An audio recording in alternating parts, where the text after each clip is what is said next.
To excel at something, you must become exceptional at it. It doesn't matter your art, your craft, or your discipline. There is no rising to the peak of capability at the level of good enough. If you desire to be great at something, only mastery will get you there. But what does it mean to strive towards greatness and mastery? Because these are broad and abstract terms. So how can you actively pursue them and make sure that your practice progressively brings you closer to them? It starts, in my opinion, with two realizations. The first realization comes when you become proficient with the basics of your craft. It's in this moment you find yourself capable with the skill you're developing and where you're able to begin cultivating fruitful results from your application of it. The second and more profound realization occurs when you understand that every advanced technique, every iteration and variation, and every way in which to perform a certain action within the practice is always an extension of the basics. You realize that there is no advanced technique. There is only better and better application of the basics. The moment I realized this, it was like a visceral, physical epiphany. I awakened to the fact that the basics and fundamentals of a skill are not the beginning of the path. They are the path in its entirety. And it seems so simple, but you'd be amazed at how many practitioners of any worthwhile pursuit never fully grasp this and continuously struggle as a result.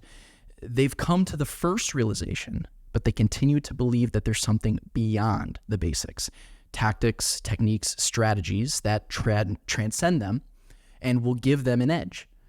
But they're seeking something that doesn't exist.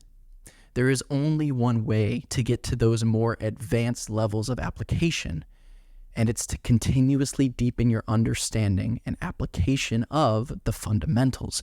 You don't transcend the basics.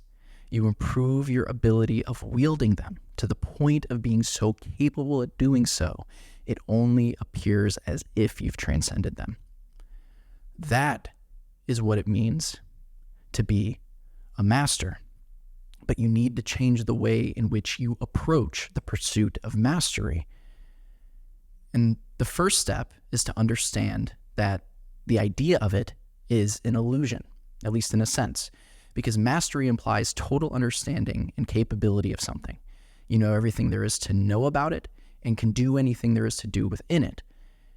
But this never occurs, right? A true master at anything, the absolute undisputed best of the best, will never tell you their knowledge and ability is complete. They will say there is always more to learn, always ways to improve, and always ways to progress. They never lose sight of what got them to the heights of their craft in the first place. An awareness that their craft is expansive, essentially infinitely so, understanding that the process of learning about it will never end, and a willingness to learn as much about it as they possibly can. Because when most people think about achieving mastery, they think of achieving perfection, and this keeps them from mastery because those who understand the joy of the craft is found in the fact that you can never become perfect at it, meaning you can always improve it, are the only ones who become true masters.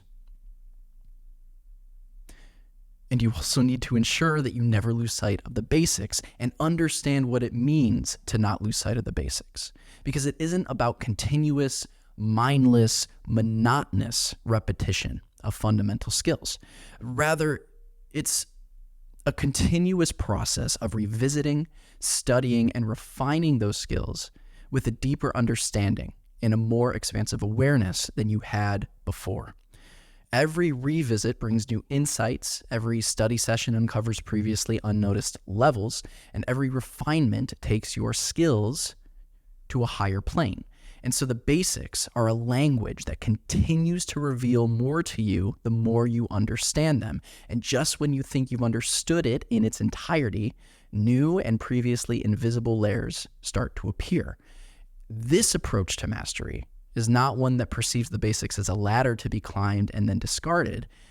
It's an approach where the basics are perceived as what they are, a wellspring of endless knowledge and skill to be continuously tapped into. And finally, it's understanding that the heart of advancement is in refinement, right? Because you think about the best in a field, and they inevitably reinvent it to some degree. They set new precedents for what's possible, reveal unexplored ways in which to approach the field, and change the way others act within it. But this reinvention doesn't come from developing new basics. It comes from finding ways in which to combine and apply them that have yet to be thought of, or simply making the ways in which they've been applied up until that point more efficient. Beginners learn the rules of the game. Practitioners play the game. Masters change the way the game is played. And they do this through the process of refinement. And so it's easy to get caught up in your head when you feel like you're not progressing, when you feel like you're on a plateau, not breaking through in the way you'd like, and you can just feel that the next level is right outside of your grasp. So in those moments, you begin looking in the wrong places. You start looking for things that aren't there, new tactics, techniques, and strategies, when the answer you're seeking is found in the fundamentals. It's found in revisiting the basics. If you're a writer and feel like you've hit a wall with your writing, go back to the basics. Revisit and review how to craft enticing hooks, structures, frameworks, active voice versus passive voice, all of the ways in which the technique is founded. Apply this to any and all skills you may be working to master, because the answer, regardless of your practice or discipline, is always the same. If you want to reach the next level, fortify your foundational abilities, and they'll improve to the degree needed to get you there. That's all I got. Thank you, as always, for watching. I will be sending you love, and I will see you in the next video.